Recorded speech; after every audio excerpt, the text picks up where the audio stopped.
হে বন্ধুরা, তোমরা সবাই কেমন আছো? আশা করছি ভীষণ ভালো আছো। যাই হোক, আমার এই ছোট্ট ব্লগটাতে তোমাদের সবাইকে স্বাগত। আজকে কিছু নাটস আর কিছু সিডস দিয়ে আর একটু হালকা গুড় দিয়ে ঘিয়ে ভেজে ঠান্ডা পড়ছে, তো এই জিনিসটা করে রাখি একটু শীতকালে। সারাদিনে 1 চামচ করে খাই, কেউ কেউ আবার লাড্ডু বানিয়েও খায়। যাই হোক, এই রান্নাটা হতে হতে তোমাদের সাথে কিছু গল্প করা যাক। আজকে গল্পটা করব কথা বলা নিয়ে। কথা বলা নিয়েই দুনিয়ায় কিন্তু সব রকমের ঝামেলা, ভালোবাসা, সব কিছু। যখন কোনো রকম কোনো কিছু বাসে, মেট্রোতে, কোথাও জাস্ট একটু কথা বলা নিয়েই একজনের সাথে আরেকজনের লড়াই হয়ে যায়। আবার কথা বলা নিয়েই লড়াইটা থেমেও যায়। যারা প্রেম করছে নতুন নতুন কিংবা পুরনো পুরনো, সবাই এই কথা বলার ওপরেই ডিপেন্ড করে সবার সাথে সবার ভালোবাসা হয়।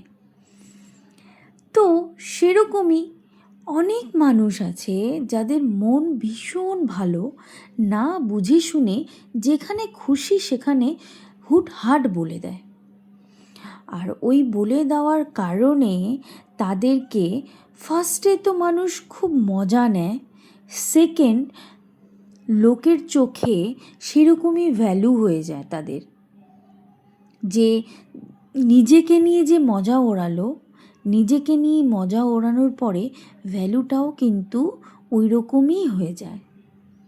কেননা তুমি একবার লোকের কাছে কিভাবে নিজেকে রিপ্রেজেন্ট করছো সেটা টোটালি ডিপেন্ড করছে তোমার উপর।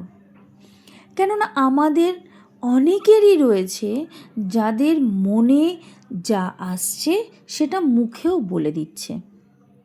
আর মন আমাদের এমন একটা অঙ্গের মধ্যে এমন একটা অঙ্গ, যে হচ্ছে আমরা চোখে দেখি না, কিন্তু মন আমাদের কখনো বাচ্চা হয়ে যায়, আবার কখনো খুব সিরিয়াস হয়ে যায়।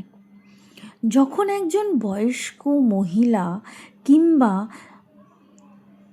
একটু অ্যাডাল্ট হয়ে যায়, তখন তোমার মন যদি বাচ্চাদের মতন বিহেভ করতে লাগে, তুমি কিন্তু বাচ্চাদের মতন বিহেভ করলে হবে না।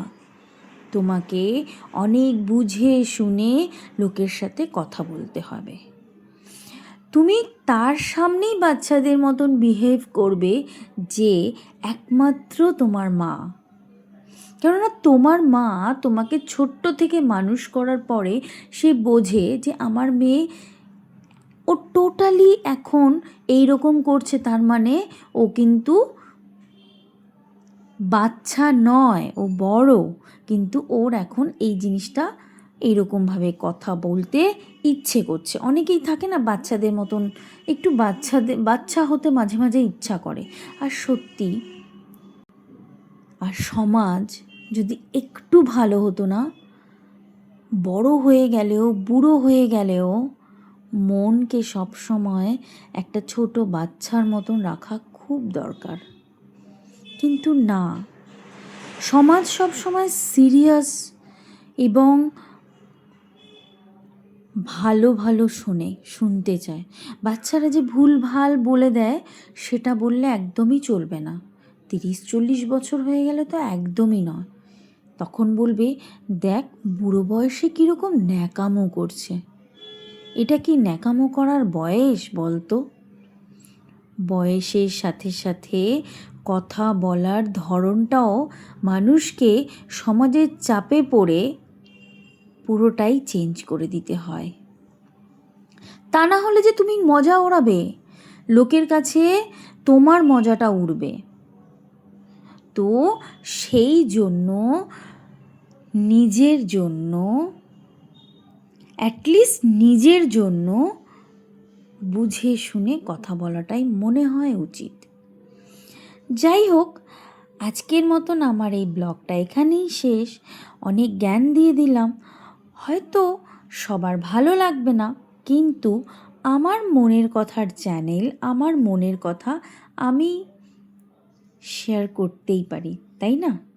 তো ভালো লাগলে অবশ্যই একটা লাইক করে দিও, জোর জবরদস্তি নেই, কেননা এখন ইউটিউবে হিউজ পরিমাণে ভিডিও আছে, যেটা ভালো লাগে অবশ্যই দেখবে।